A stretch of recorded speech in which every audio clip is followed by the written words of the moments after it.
Hello, everybody, and welcome to another edition of Hacking TV.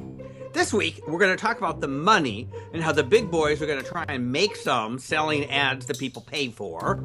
Then, content. We're going to talk about content. Apple, Snapchat, and even Condé Nast are growing their game around content. And YouTube, which has lots of content, is still going in lots of different directions. We're going to look closely at 3 or 4 of its initiatives and try and say, does any of this make sense? I'm Steve Rosenbaum. And I'm Saul Hansel. And this is the Before Steve Flies Off to TED edition of Hacking TV. Indeed. We are in the teeth of winter. We're ready to hack away. And let's just get right into it. Let's just talk about the money. This is a money day. So, how much does it cost you to go to TED? Is it still $5,000 or is it more than that for 3 days of schmoozing? I'm not answering that question. We're talking about different money. We're talking about much bigger money. So I have this theory that there's an arc that all these internet companies get big when they're in this, it's about growth. It's not about revenue phase. And then, yes, they can make revenue, but when they do that, they start pissing off their users and they turn into big evil companies like everybody else. So the lead item in this is Twitter is putting big intrusive video ads at the top of your Twitter feed. Big surprise. Shocking. But by the way, I find it interesting that Twitter on one hand is trying to fix the user experience, and on the other hand, it's like they're playing to two different audiences at the same time. They need Wall Street to calm the hell down, and they also need users to dial back in.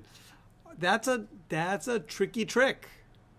It is a tricky trick. So their product, if you pay them a lot of money, they will promise that your video ad will go at the top of the feed, of the timeline. And depending on exactly the nuances about how obnoxious it is and how easy is it to get past, you've got the balance. If it's just sitting there and it doesn't intrude on you, people will just go past it, and that's not worth much to advertisers. If it forces you to watch it, then the users will just go somewhere else. So they can't win. Is it as simple as that? Are they all done? Is that what you're saying? No, but intrusive video ads aren't going to bail them out. Yeah, They've got, finally, they're fixing some of the stupid things they let go for 5 or 10 years, right? I mean, I don't know if I've done my rant here about why short URL codes should ever appear on a screen, right? I mean, this was the user abomination of Twitter. Was you would have some sort of bit.ly link when the computer could go look up and tell you what you would get to when you click the link. There was no reason other than an SMS to have that, and they imposed it on people, and they're cleaning some of this up, but it's a long time coming. Yeah, I love what Twitter means to be. I really do. Open sharing network, lots of connectivity, lots of publishing, lots of discovery. I love all that, but I'm not there nearly as often as I used to be. I think the problem with Twitter is it was a fabulous idea if they understood that it was a small business with a lot of leverage that got to where it is because of its extreme openness. And once they said, oh no, we want to be a big business, and we need to control things and have a lot of revenue rather than have the world's highest margins, then they had to close it off.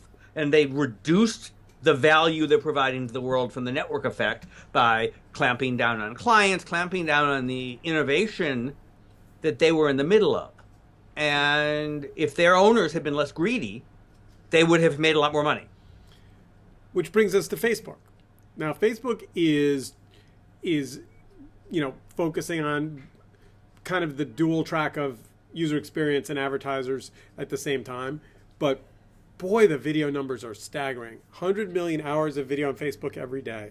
Although if you read into the articles, a decent chunk of that is in 3-second autoplay increments as the video is scrolling past you as you're going down your feed. Now, that's okay.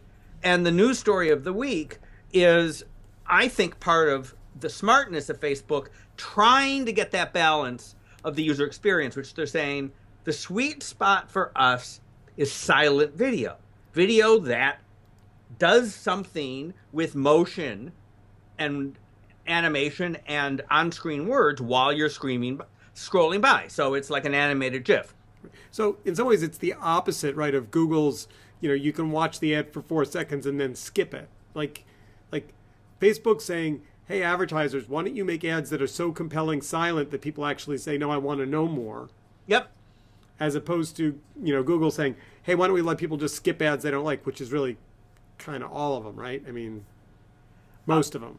Yeah, and there's also something to be said, right? So if repetition is part of selling stuff, because you're reminding people who mostly don't want to pay attention to you that you exist, it may well be that having people watch the whole video a couple times and then just sort of referring to it, it will get your value of repetition without making them want to strangle you.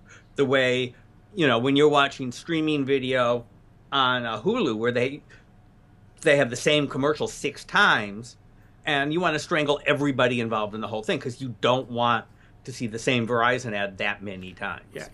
Yeah, I never understand why they allow that to happen. So then the other money story of the week, which was kind of a head scratcher, I thought, was the Snapchat Viacom deal, which came out associated with Viacom's earnings report, which was, meant to make them look hip, I guess. But it just makes me wonder, like, what did they say to Snapchat that made them say, "Yeah, you're our partner"? Like, what I would say it's a certain number of zeros. I mean, do you remember although Google's $900 million that they gave to Rupert Murdoch for MySpace ad sales, right? Yeah, but the Snapchat guys have not been susceptible to zeros in the past, right? I mean, did something change? The Snapchat guys want to do the world's biggest IPO, right? They don't want to sell the company. So look, this is a company that has completely changed its business model. They were a person-to-person communication company, which is never a good way to make money, but it's a great way of getting users. And they have turned into a media company. You found an article, you stuck it in the content section about they have a news director who is sending people to campaign rallies. And I went and I asked my 13-year-old about, and she said, "Oh, right, Snapchat. It's how I watch BuzzFeed." And I said, "But BuzzFeed's everywhere." "Yes, I know BuzzFeed's everywhere, but it's on Snapchat, it's in front of me, and I'll watch it. They have other stuff too." "Yeah, but I don't watch any of that. But Snapchat is how I watch BuzzFeed," is at least what one middle school community thinks. But I guess I'm looking for the tea leaves here from you. Like, so Viacom is this company that's got a terrible aura floating around it, right? They've got a secession battle and they've got family battle and they've ignored some of their assets, and it's really like there's nobody doing a happy dance at Viacom right now. And Snapchat, those are the kinds of people who need to do stupid deals in order to, have something to talk about. So what are they? They're a rep firm. They are going and selling ads that will appear on Snapchat.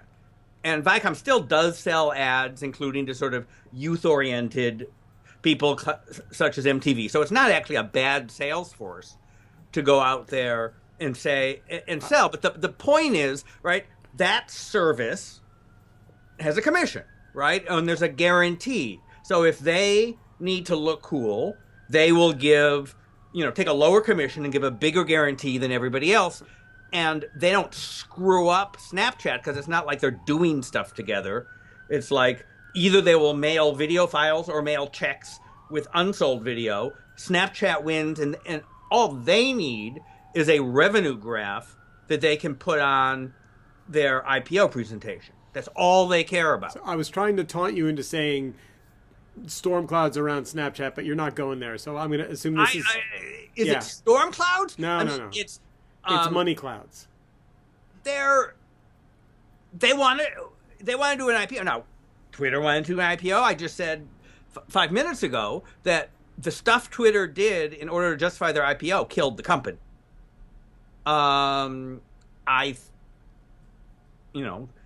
Clearly the energy at Snapchat is not going into making the world's best privacy protecting video chat system. The energy is, I got on your cell phone, sucker middle schooler. I'm going to go show commercials to you. How long can they do that? Right? I don't know. All right, moving on to chapter 2, which is a fun chapter, content.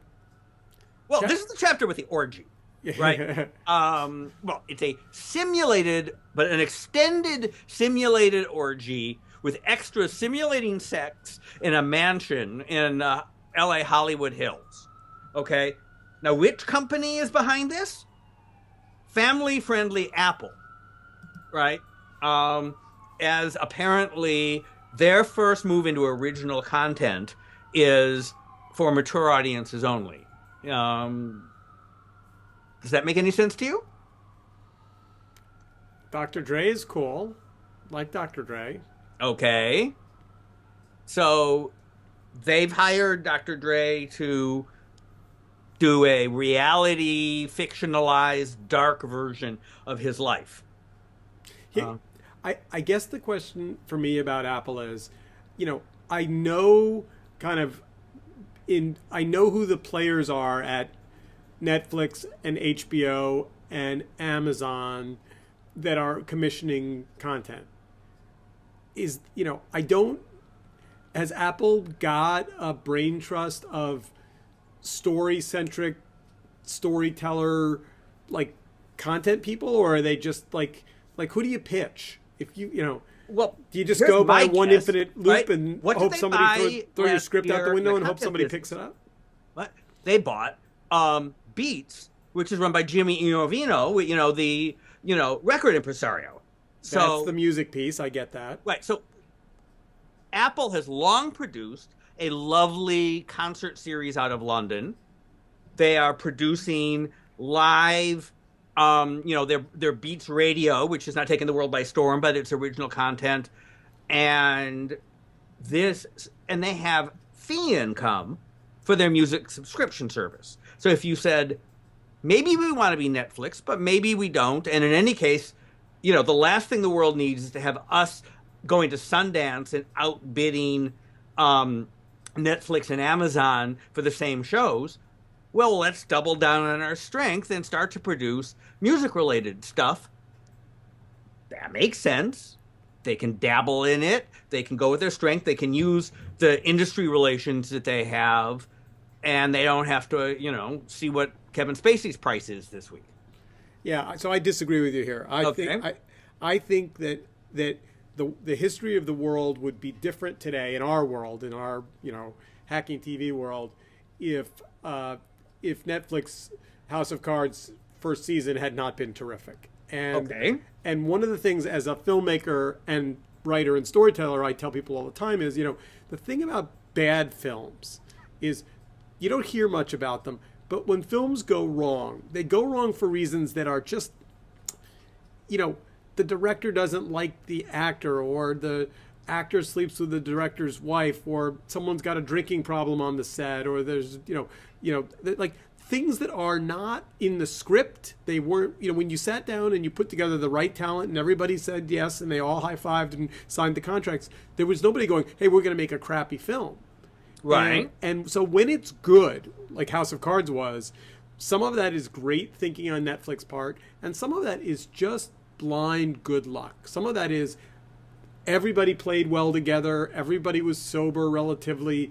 The orgy was only simulated. Yeah. Right. So what worries me about this as Apple's first foray in the original is if it's terrible, if there isn't somebody to fix it, either in post or on the set, or to fire the wrong talent or get the DP replaced or whatever you have to do to keep the thing being awesome. Like Apple is not in a place where it can afford to release like a bad big piece of content. Wait, Apple with $200 billion in the bank isn't in a position to afford what?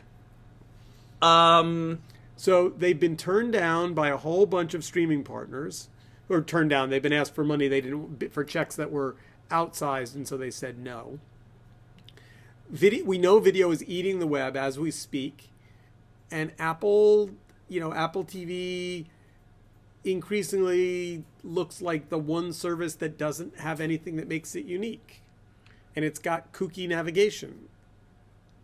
I don't agree with pretty much any of that. I know, but you're a fanboy, admit it. No, I'm just You trying are to a look realistically. Look, this is a company that, is a hardware and software services company that has a fabulous position in the device end, has a, what was it, $20 billion a year services business. They sell a lot of media. They have not been able to come up with a market clearing price with Hollywood for cable distribution. That, we will see how that plays out. It took them a while. They couldn't break in with streaming services because they couldn't agree on a price on streaming music, and they had to let the market with the startups evolve to figure out what the price was. As nobody wants to do a dumb deal with Apple. I don't know. They could buy a studio or build a studio, just like cable companies did. But they're and they could build a good one. And guess what? If they made a couple mistakes, they could recover from them because nobody is buying the Apple. It's not like you bought your iPhone because it promised you great movies made by Apple. You bought your iPhone because it did 4 billion other things. And if it happens to have good movies by Apple, okay, cool. So let's leave Apple in the dust because you're more. I'm on the cynical side of Apple these days, and I'm just saying it's not a big deal. What is your cynic? So, do you think that if Apple doesn't produce hit movies, if this Dr. Dre orgy is a flop, that what bad happens to Apple? Where are they? 5 years from now, we're going to say, so I wrote too bad about Apple. They didn't get the orgy right. I wrote a piece a year and a half ago about the falling out of love between Apple and the phone companies. And, I just bought a phone 6 months ago, and my wife's about to buy a phone. And I can tell you that the difference between $199 and a 2-year contract at AT&T and $750, I think that they have that if the iPhone 7 isn't extraordinarily game-changingly better than the 6, you're going to start to see real erosion as Chinese companies and Android start to nibble away at people who go, I've got a family of 4 and I just really can't afford to own 4 $700 devices that need to be replaced every 2 years and that have retail value in them, but frankly, that I think that they anyway. It's a whole show on. That's it. Okay. We're gonna get to YouTube. Let's do the back of that show on YouTube today. We can do Apple another day. All right. So YouTube. No, wait. We're not there. Hold on. Okay. 2 more quick content things. This Snapchat quick-fire campaign coverage thing that you mentioned earlier. I didn't even know they had a head of news. And I think one of the interesting things going on is that all the social networks have increasingly large news staffs. And that's because news is just such a profitable category. They really can dine out on that. People check in the news. It's a distribution vehicle. It's why is Yahoo increasingly focused on news? Because it's a daily habit. And once you get people in, there's this need to know, want to know thing. You go, you figure out whether the world is going to fall apart. You reassure yourself that it isn't, or reassure yourself that it is, depending on your preference. And then you go off and figure out which kind of time wasting you want to do. Do you want to do celebrity time wasting, or tech time wasting, or orgy time wasting, or whatever it is? So news has this, traffic funneling value in today's world. Just like the lead-ins from the 6 and 7 o'clock news helped get primetime going. Whether Snapchat, again, Snapchat's just doing an IPO, right? And maybe they're going to make a great company. All right, last news thing, and then we'll get to YouTube. So Condé Nast doubling down on now unscripted TV. What does that mean? Unscripted means reality show? It does. Unscripted is the buzzword for when you take a bunch of non-actors and put them on an island and then don't feed them and see what they do. In a world where most of what you watch on social media is unscripted and it's direct from the island, do we need artificial reality at this point in the world? The thing I found surprising about it is that Condé Nast's whole brand is about highly glossy, high quality, that kind of stuff. And so unscripted to me was a surprise. Unless it's, a bunch of rich people on a fabulously elite Greek island and you get kicked out of the mansion. I don't know. Well, they say they have 24 projects in production. So we will wait, Vanity Fair, Confidential. Condé Nast's Last Traveler. Anyway. All right. So Chapter 3, the one you've been waiting for. It's why you tuned into the podcast. You maybe even jumped ahead to it. What is going on with YouTube? Tell us, Saul. They want to be everything to everybody. The first thing that jumped out at me was they actually made an acquisition of a company that vaguely sort of makes sense. A company essentially that Facebook killed, right? Bandpage had a nice thriving business based on one or another incarnations of Facebook where you could set up your own page and they help bands set up Facebook pages using a certain kind of technology. And then Facebook changed its mind and they lost 90% of their business. And essentially YouTube is doing an acqui-hire buying them out for pennies on the dollar. But it does make, a thing that's in keeping with what YouTube is, making band pages, right? Because it's a decentralized, everyone to everyone encyclopedic sort of service. So, of course, bands should have great pages on YouTube and they could build something nice. But I'm not, Did any of the YouTube things that we've identified jump out at you? Well, hold on. Let's go back to Bandpage for one thing, because there is this coming showdown between YouTube and Vivo that I assume this was an attempt to, Vivo would like to be able to tell artists that it can deliver a YouTube experience in the Vivo app and on the Vivo pages without having to use, YouTube. And so this is YouTube firing back and saying, wait, we want, where's the new band going to go? It's going to go to Vivo or is it going to go to YouTube? And so I think they're smart to offer services to those artists. And YouTube has a big, high-end label music business that does very well and competes with and cooperates with Vivo. Can Vivo, do people think of Vivo as the place for unsigned acts? Vivo has, is owned by the labels and has mostly been about high-end label acts. Which brings us to OK Go. So I thought Tell us what happened with OK Go. So OK Go has, in many ways, you could say built their business on. Hold on one second. I lost the OK Go article, but I'll get it in a minute. They built their business on and their brand on making great YouTube videos, awesome YouTube videos, and so the fact that they now are publishing their latest video on Facebook, and if you go to YouTube and look for it, essentially it says, yeah, it's not here, check us out on Facebook. It's kind of huge. Why would you say screw you to your users that way?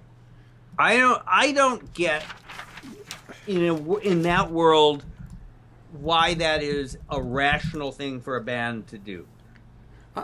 Why do you think it's screwing your users? Because if I went and typed in the band name into YouTube because I want to watch it on YouTube because that's what I know how to do. And they're saying, no, you have to go through a bunch of extra steps to go watch it somewhere else. We live in a world where people want everything everywhere all the time immediately with no work. And there are a lot of other bands that will give perfectly good videos on YouTube. You know, I guess I think, well, again, we don't know what the deal is, right? So we don't know what Facebook did to get OKGo to pull the trigger on that, but presumably they gave them something. You know, and the headline on IBT is, here's why OKGo just broke up with YouTube. I mean, that's a, you know, again, written by the journalists, not by the band. And I'm sure the band would say, oh, no, we didn't break up with YouTube. But they kind of did. I mean, well, look, lots of people will pay money for exclusive this, that, or the other thing. We see that all through this story. So why would Facebook want to screw YouTube users with using some of their way too much cash? That's easy. And if I'm OKGo, maybe I'm willing to say, this is so much money, I'm willing to screw my users for a little bit. That's all right. So here's what the piece that launched this conversation said. You know, OKGo's move is the latest piece of evidence that Facebook presents a grave threat to YouTube, one that extends beyond the sheer size of Facebook's audience. Facebook's algorithm may actually be driving YouTube stars off of YouTube, taking the advertising dollars that marketers spend and to promote those stars with them. I mean, what they're essentially saying is Facebook knows who the OKGo fans are and can get in front of them better. Well, there's a difference between if Facebook earns that by putting the video in front of people, that's one thing. But does that mean, that you have to take your video off of YouTube? Right? I mean, someone's going to be the best at distributing these things.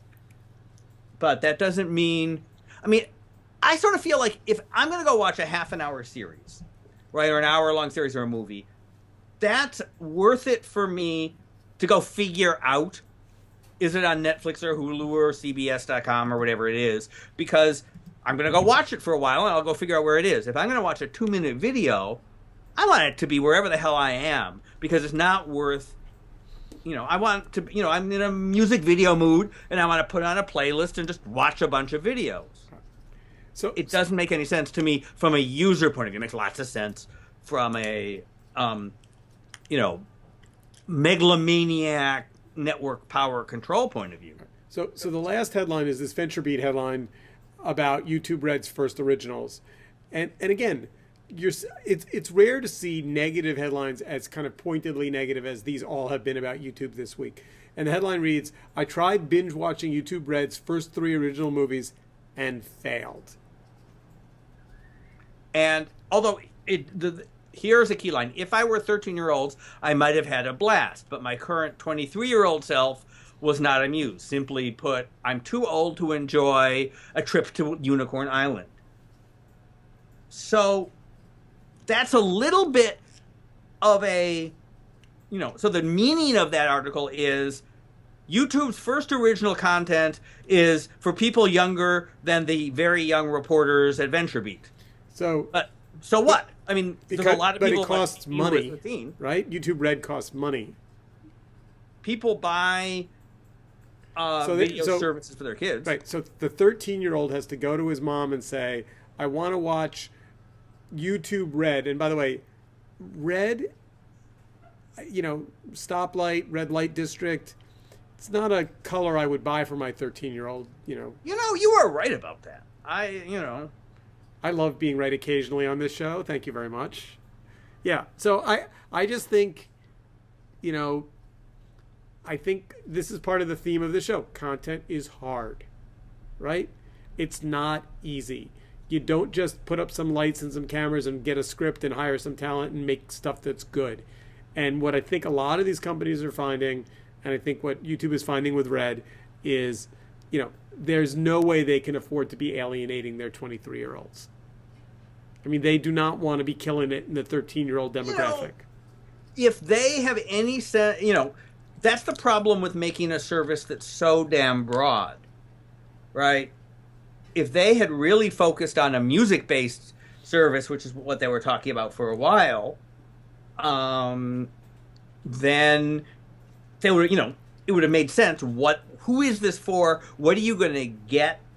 And why is this good? And it's hard to launch an everything in the kitchen sink service. Now, there are some. You look at Amazon Prime, and we talk over and over again, and we don't know what the hell that is.